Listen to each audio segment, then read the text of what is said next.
Hey everybody, welcome to Buzzing About Romance. I am Becky, and joining me for this Sip and Discuss episode is Amanda. Hi Amanda. Hello. And Lindsey. Hi Lindsey. Hi. So we are back with our weekly book club-esque discussions of a selected title, and this week we are discussing Crossroads by Devney Perry. This was the community vote selection. Yes. And so, yeah, it was kind of on my radar because this is actually her first traditionally published book.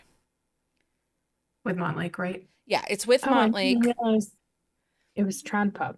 Well, I mean, some people don't consider Montlake Trad Pub. I consider Montlake Trad Pub. Like, there is a process to having this book published. It doesn't just go through her own editors or her own beta readers. It goes through the Montlake editors also. And it's more than one round of edits. It's usually 3 to 4 rounds of edits on a Montlake book. So there are some things in this story, and we'll get to them, that I'm kind of like, well, did it get 4 rounds of edits? So we'll see. Okay. Who wants to do the listing? You want to do it, Amanda? Yeah, I can do it. Okay, so we are reading Crossroads or discussing Crossroads by Devney Perry. Release date was June 4th, 2024, so this is fairly new. Its subgenre is modern Western. It's dual timeline. The tropes are childhood friends, small town, billionaire, she's the billionaire, second chance, cowboy, close proximity, boss employee. The series name is Haven River Ranch. This will be a series of standalones. It's in dual first person. Put out percentage was 55%. If you did the audio, the narrators were Samantha Brentmore and Connor Crace. And this is available to read and listen with Kindle Unlimited.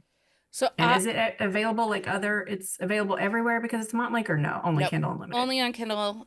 Okay. Only on Amazon Kindle Unlimited.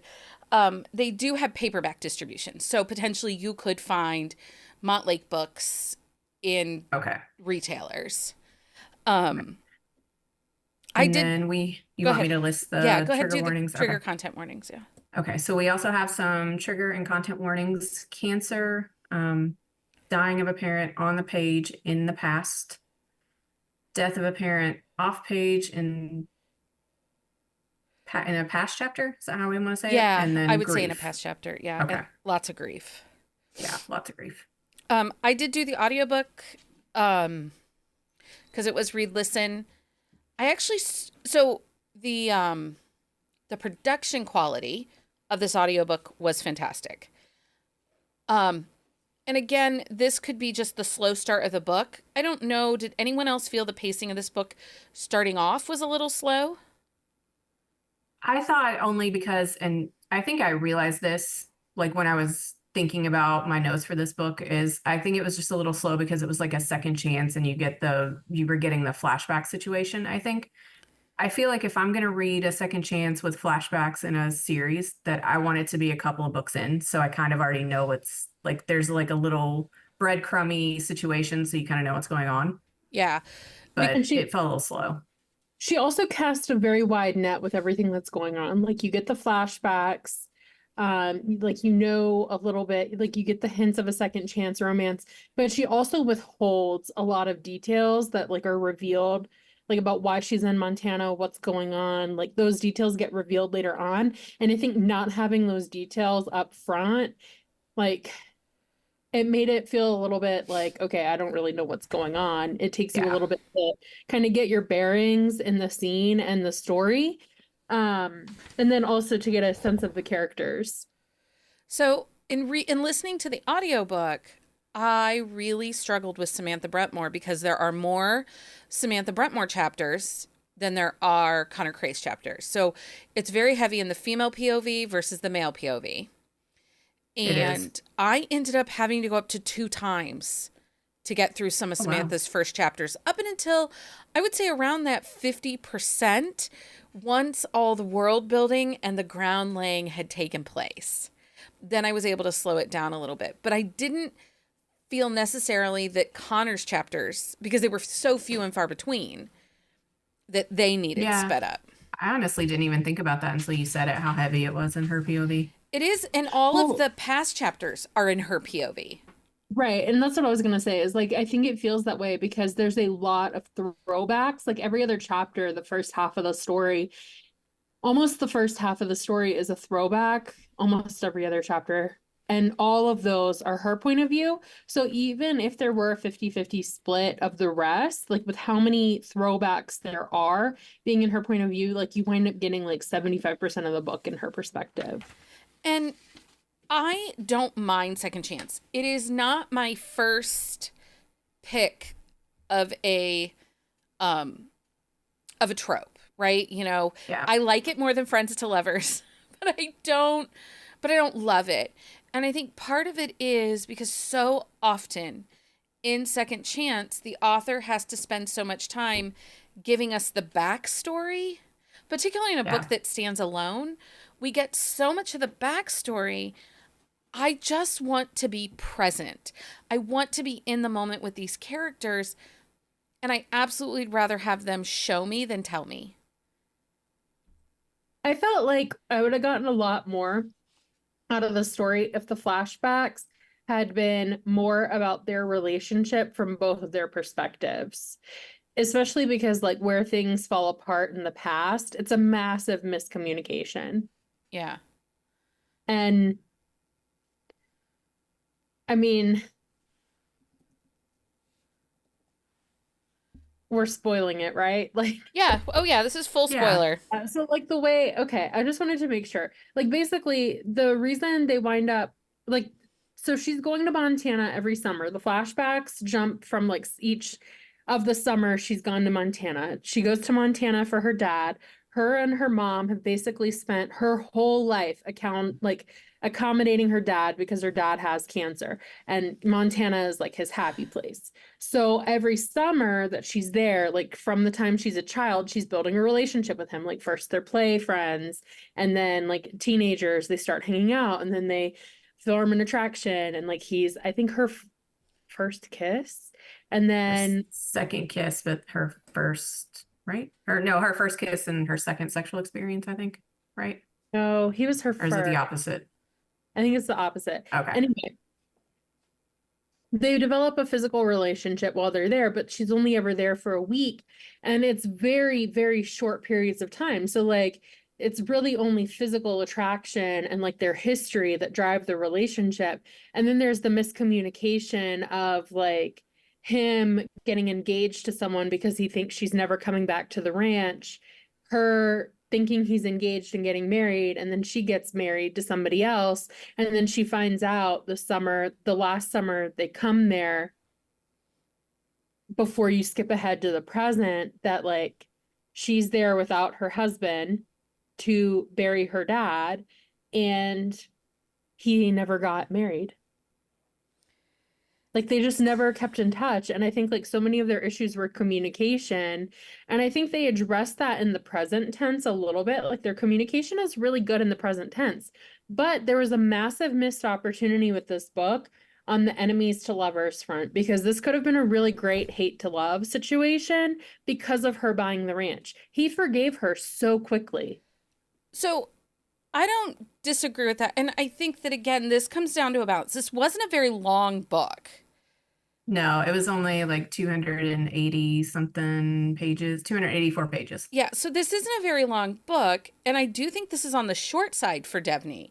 I think she tends to write between 350 to 400 typically.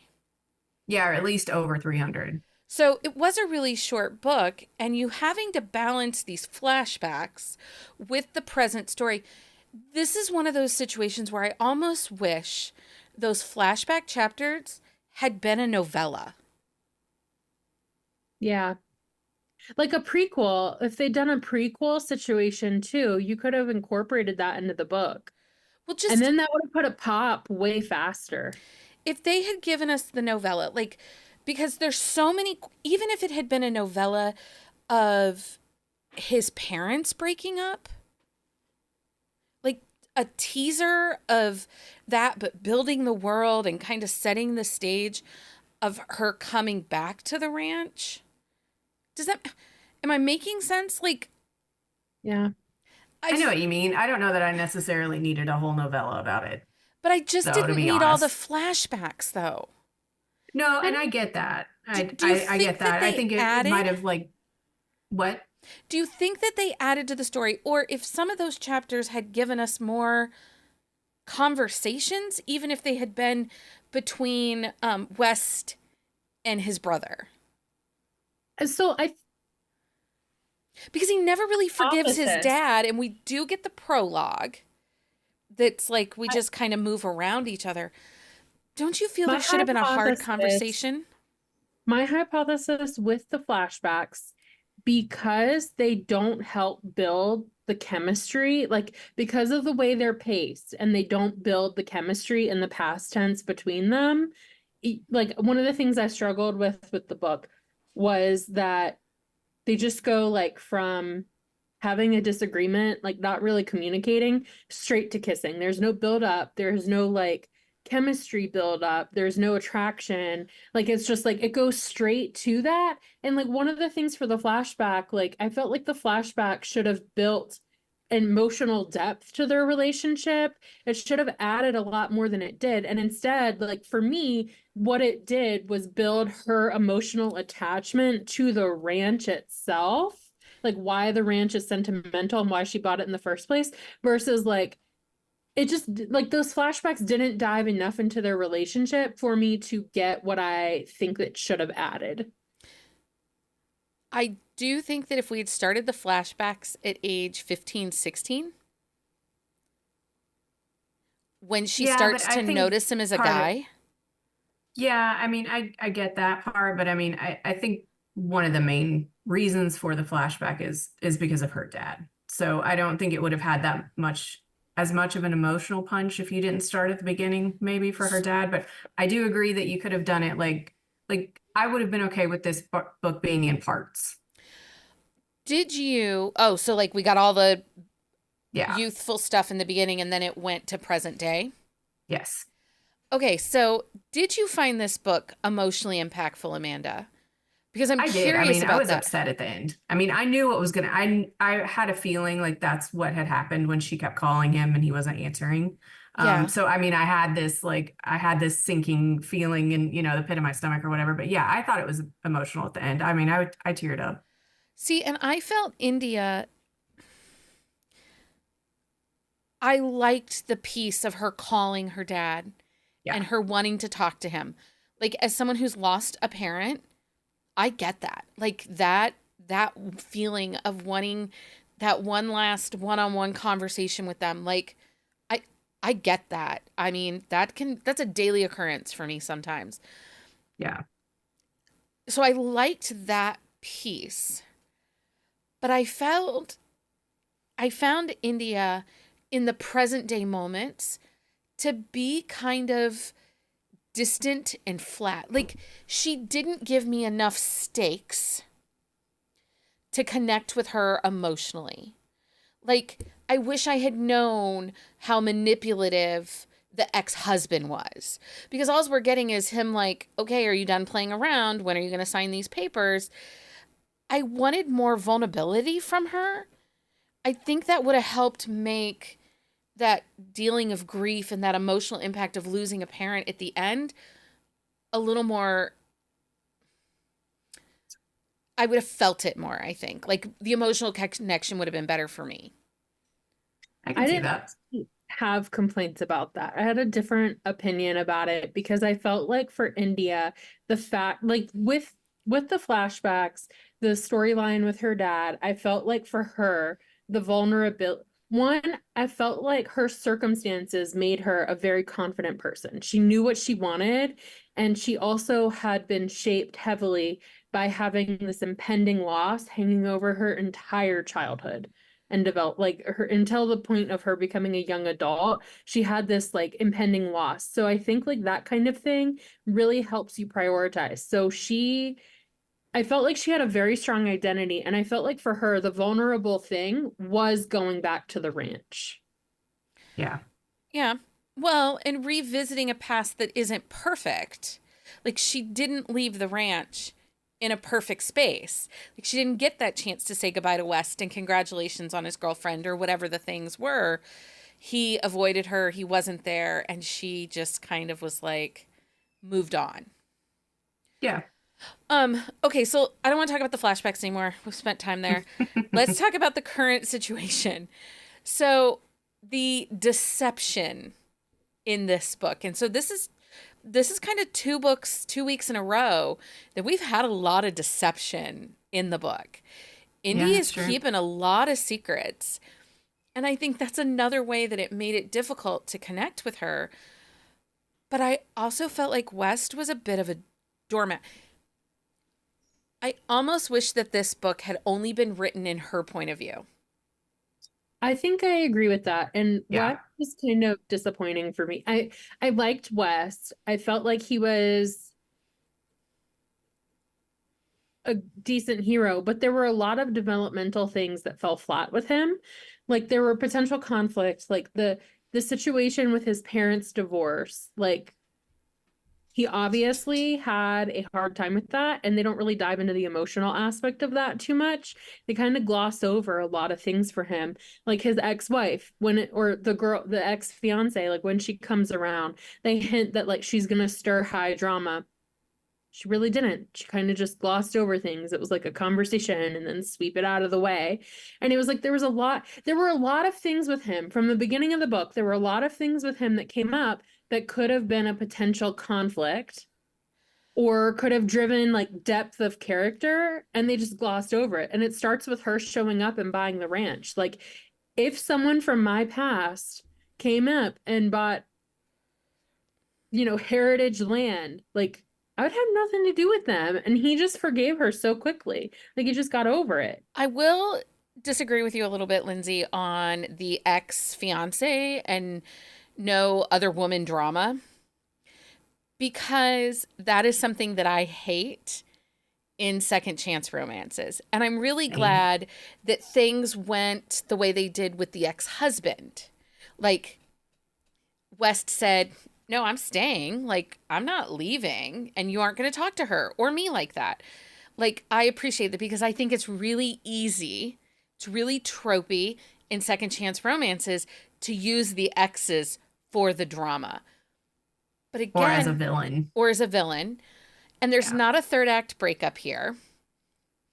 And so Yeah. And I think that we needed that. We needed more vulnerability and deeper emotion. If you're gonna not give me a third act breakup, cool.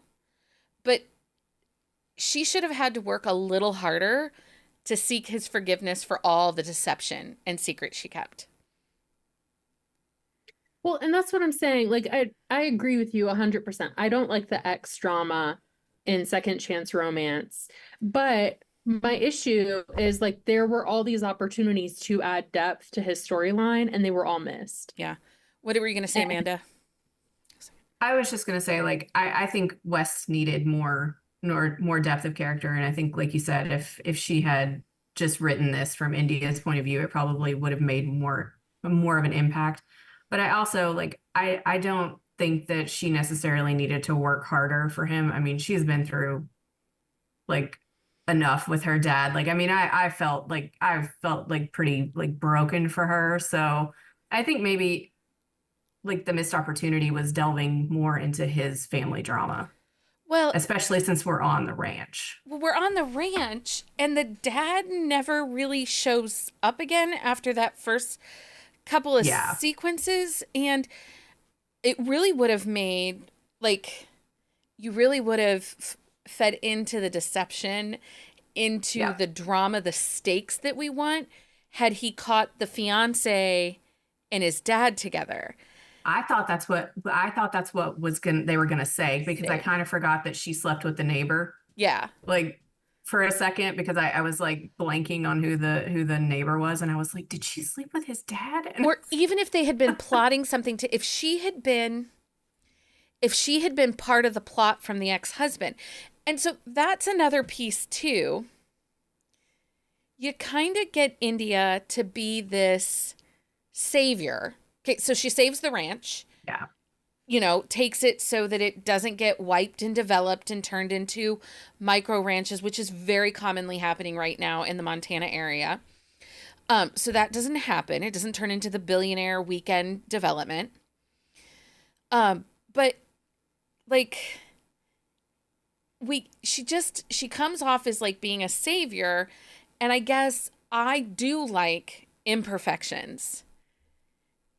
yeah, And no, and I get what you're saying. I just wanted I felt like the story was there. It was well written. I don't have any complaints. There weren't any really, I didn't come across any timeline issues.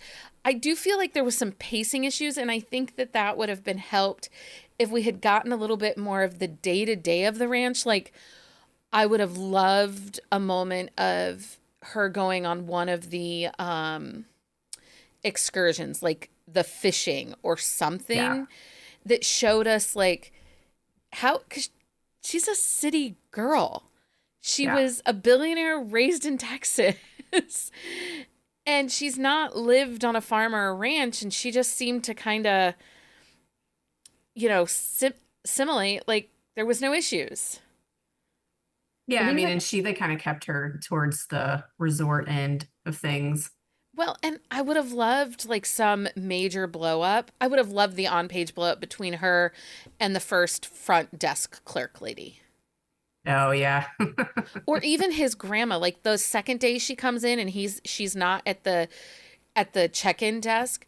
Wouldn't it, I mean, I would have loved a moment with some tension between grandma and India. Well, I Just think that's because they gave her like CEO energy. And that's one of the things I actually did like about the book a lot is that they made her a very realistic female CEO type character. Like she comes into a failing business and she starts tackling it. She's working around the clock. She's busting her butt to like make this place successful because she wants to. Like she has motivation for that. And a lot of times like I liked that they didn't have a blowout between her and the front desk clerk because like in a male CEO book, like they wouldn't have had that kind of altercation. They would have just fired them and let them go. And I like true. that they didn't make her like what a lot of women, like strong women in the corporate world get misportrayed as. Like that is she had strong leadership values for the kind of like she had strong leadership values. She had a very good business acumen. She had a solid business plan for what she wanted to accomplish, and then she had the capital to make it happen, and she knew how to go about making it happen.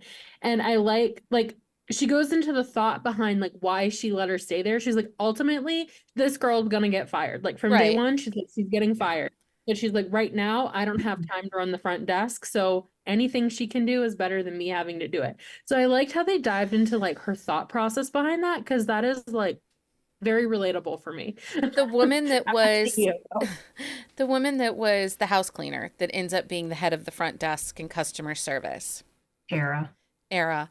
I like that India had a relationship with her.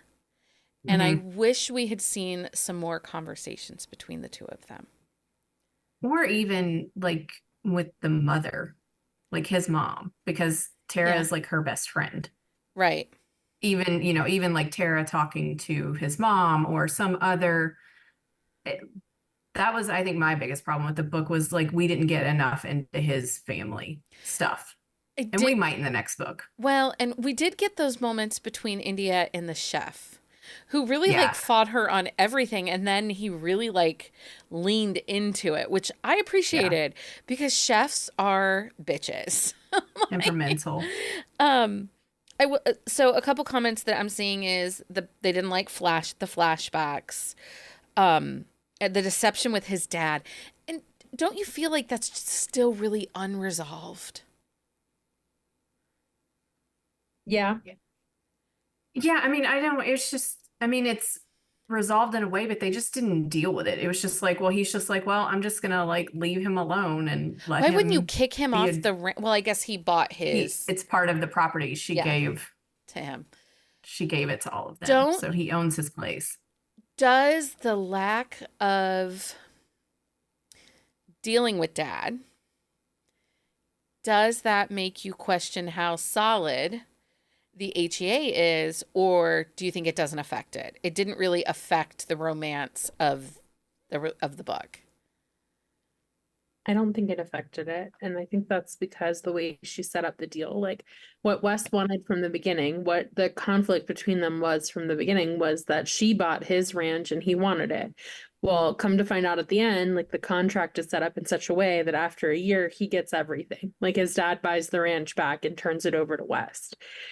So, Yeah. like, his conflict is resolved. I don't think his dad really plays a part in that unless, like, down the road he were to say, never mind, not going to buy it back. But that doesn't happen. We see in the epilogue that, like, everything went the way it went. So I did have an issue because in the marketing material from the author, I went looking, she tags this as a cowboy romance. He never rides a horse. Wait, what? I thought he does. In a flashback, but in modern day, he does. When he's the head of the ranch, they never get on a horse. I think that's also too because his horse died. No, he has a horse. I thought they go to does, pet but the horse. He still has to break the horse in. Yeah. Because remember, that's how his dad started limping, because his dad tried to do it because Wes just hasn't had time. So he has a horse he's trying to break in, but I think it's like, his previous horse died. But yes, I get the thing. Like he it's never the motorcycle club that they never ride the motorcycle. It's alluded to though, because they do mention him like moving cattle, which you don't do that without riding a horse. And then a lot of his time, like when he's hiding off in the fields, like he's haying, he's baling hay. So he's not like, you don't need a horse for that. No, like, I know how to bale hay.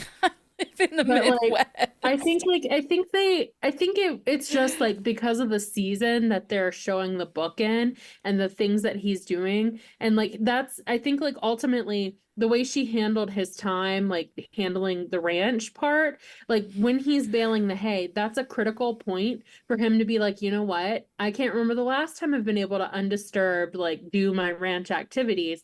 Like maybe she's actually what this place needs. Like that's what starts to change his mind about her from just like ignoring her to being like, maybe we are really able to work together here. And again, this is where it comes in that this is one of those books that I think would have benefited from a single POV. I think we would have had more emotional depth, at least from her. I think we would have seen some of the connections in the way her mind worked a little bit more. I think that it would have made for a richer story for her. Yeah, I agree. Because I really feel like West is just kind of a placeholder in this book a little bit. Because like you said, Amanda, we don't get the deep ditches of his family life and how, I mean, his fiance... He's not... Yeah, oh, sorry. No, go ahead. He's not. I was just going to say, he's just not as dynamic as I would have wanted him to be. Right. So I guess that's it. I wanted more dynamic persona from him. As we go forward, this is only a 2-book series. And the next book, Sunrise. Sunlight. Sunlight. Sunlight? Sun something. It had a title change because the other title was not good. It is, I'm assuming, the brother's story? It is. I read the blurb. It is his story, and it looks like it's going to be an accidental pregnancy. Okay. I mean, I like accidental pregnancy. Yeah. And she's going to be working at the resort. Like, I think it's like a one night something, maybe. I don't know if it's a one night stand. I think it's someone she's hired in. It's alluded to in the epilogue, right? Yes. Yes. It's her. Yeah. It's the person that they talk about in the epilogue. So we're going to go forward 5 years for the next book then? 7 years. Interesting. I think, I mean, if it follows, because that epilogue was 7 years in the future, I think, right? Yeah. which will be And I think that, interesting to see if we get resolution with the dad with the dad and the mom and and the that mom. storyline. Because Yeah. I actually was more intrigued by that storyline than I was India and West. Yeah, I mean, I think it definitely could have played more of a part, but it might, we'll see what she does with this next one because I think it's going to be, it's going to have to come up a little bit because of the circumstances around Jax. Right. Jax and his, baggage. I don't know what else to call it. And I think it is sunlight. I looked it up, and I think part of the reason maybe we're going to jump ahead so far is because in this book he's only 22. Okay. yeah, So maybe 7 years he'll be like 29, and that'll Well, be and I will say that's something Devney Perry does do. Her characters tend to be late 20s, early 30s. Rarely does she write very young characters. yeah. Which is smart because I think that you write what you know, and I know how old she is, and so given her age, it makes sense to write, that age range. I also think there's a maturity issue there that you can do more with a character because of maturity.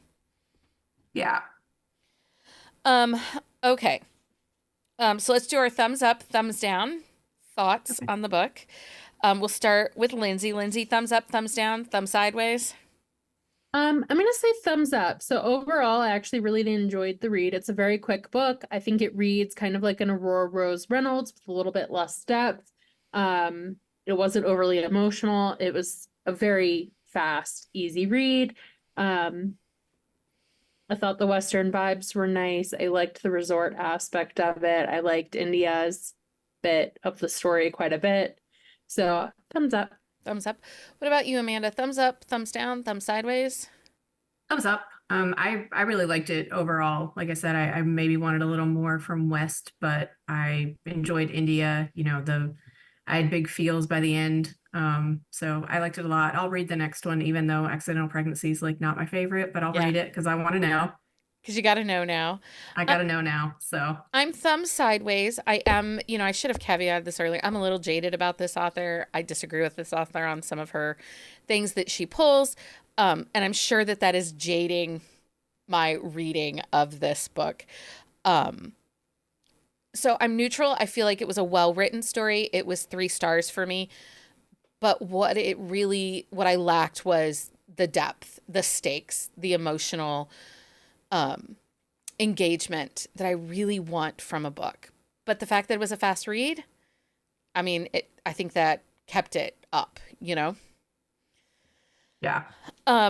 Okay, so if you liked this book or you like the vibes of this book and you want books that are similar, does anyone have any suggestions? I have a few. I have a couple. Okay, But go with what you ahead. got. You want me to go first? Yeah, go ahead. I have Cowboys Seeking a Second Chance by Janice Whitaker. Oh, yeah. That is a second chance. That's book 2 in her Cowboys of Moss Creek.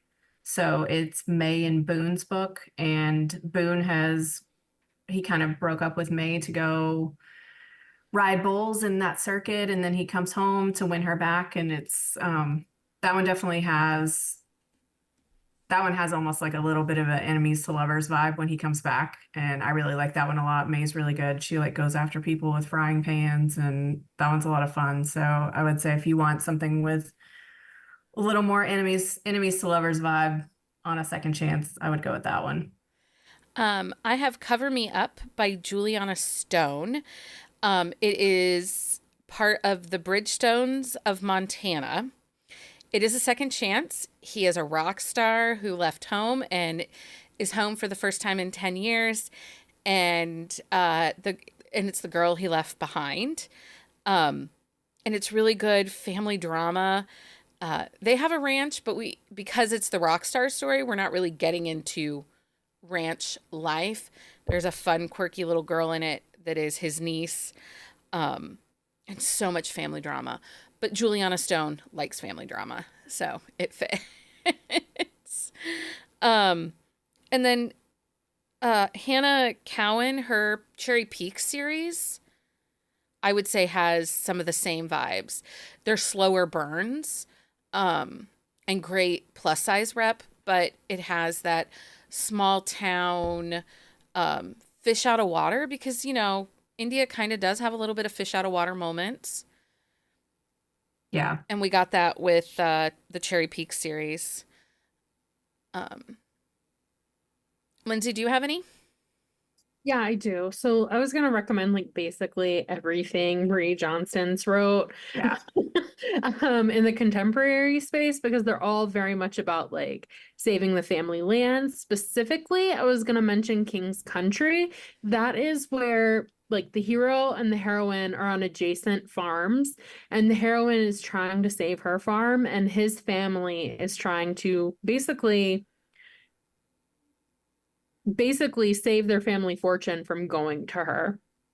Yeah. And I thought that had like a very similar aspect in terms of like the attachment to the land and like how much of a role that plays in the story. As far as like pacing and timeline goes, I think like for me, I felt like she writes similar to Roy Rose Reynolds, but in terms of like how long the story is, Yeah. but like Aurora Rose Reynolds is a really good one, or like Molly McLean. Both of those I think have like shorter stories. Molly They are McLean has shorter stories.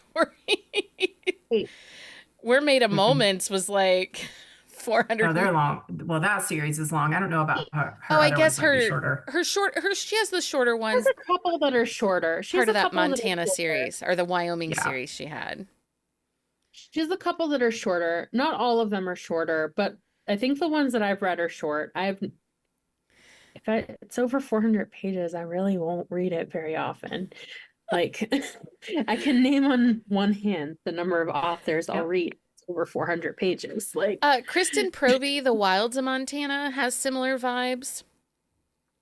and Oh, then yeah. Laura Pavlov. Yeah. Oh, for sure. I do feel like Elsie Silver, Laura Pavlov, Devney Perry rinse and recycle. And I'm not saying the stories aren't unique, but I think that if you like Laura Pavlov, you probably like those other two authors.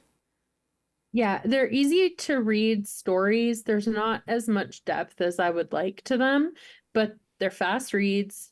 They, They're you know, vibes over stakes. they are. There's like nothing memorable about them. Like I can tell you almost everything that happened in King's Country, and I haven't read it since like January. Yeah. Crossroads, I finished 3 days ago, 4 days ago, I don't know, within a week, and I had to go off my notes. Like I was telling Becky beforehand, I was like, I don't actually remember that much about this book. Like in a year, I will not even remember reading this. Would you So oh, go go ahead. ahead. What were you going to say? I was just gonna say, like, I think when you get in, you mentioned Aurora Rose Reynolds, and I would say like Jessica Prince, very similar. But I think what makes theirs a little better, and I think maybe like why we're more invested in those is because a lot of those are like they have a little hint of romantic suspense.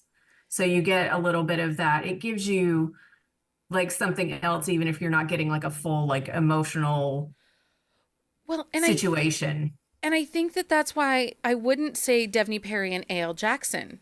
Like you No. automatically are not going to like those two. They write similar story, like family sagas, interconnected standalone kind of things, small towns or community vibes. But Amy has like such an emotional depth to her books.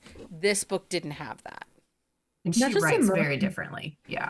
She writes in a very lyrical way, but she also has such like a hauntingly beautiful way of Yeah. capturing the scene. Like her imagery is so rich that like when I read an A.L. Jackson book, I'm in the story. Like I cannot put them down once I start.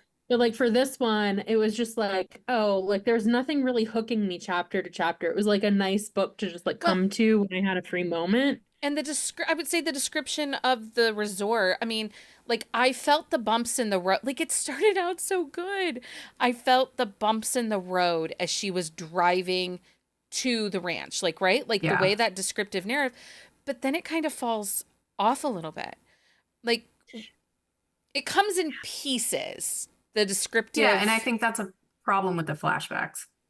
It's been a while since I've read her, but I read a lot of Devney Perry's books. her small town Montana books. And like for me, I wonder if like the Montlake contract and process didn't necessarily work for her, because I will say, Yeah. like, I don't remember her books falling off or like lacking that emotional depth. And I haven't read any of her recent stuff, like the last like 2 years. It's been a couple years since I read her, but I did used to binge read her books, and I didn't used to have this complaint. So I think it's unique to Crossroads, which is why I was a little more lenient with it. Which is very true, because I will tell you, if you read the Adventures in Love series that Aurora Rose Reynolds wrote, Yeah. those are 3 books that are with Montlake.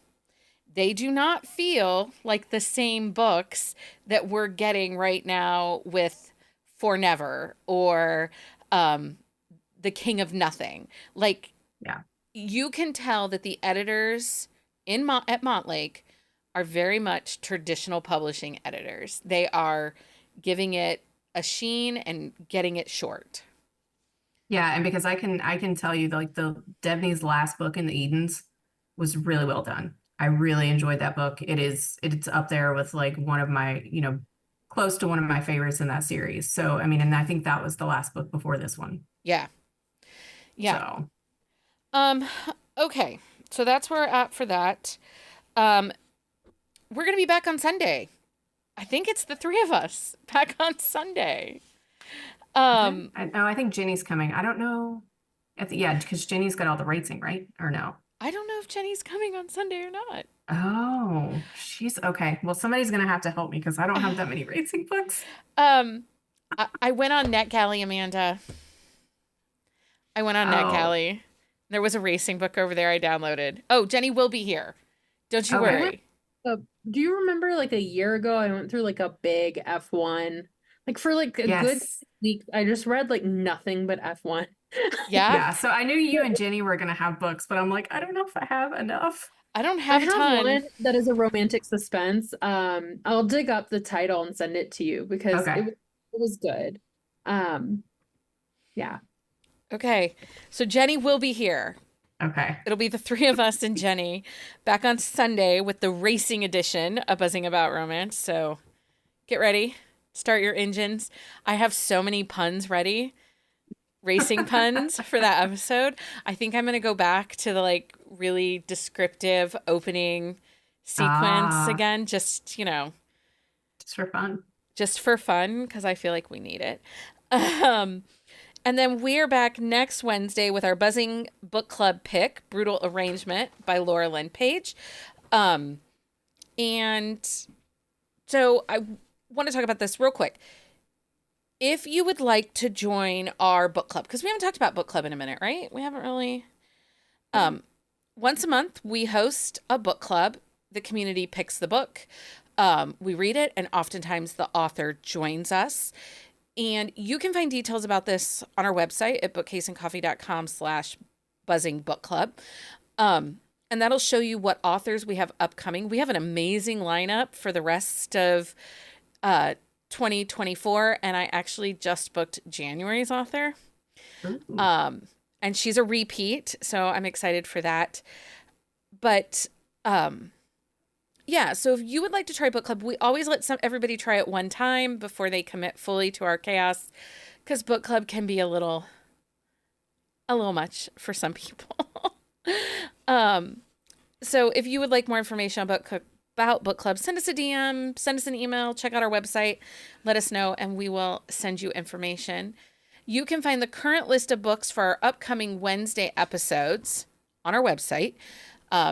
After Brutal Arrangement, then we go into our September picks. It's almost September. I know. I'm excited about our books for September. We're going to start off with a racing book. Like, how? Yes, and I have read that one.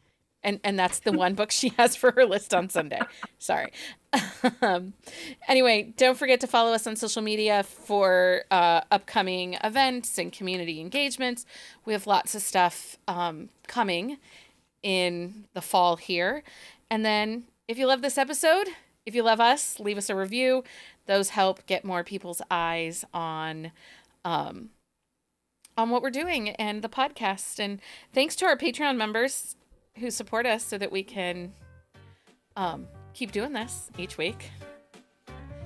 Anyway, until next time, everybody, Happy reading.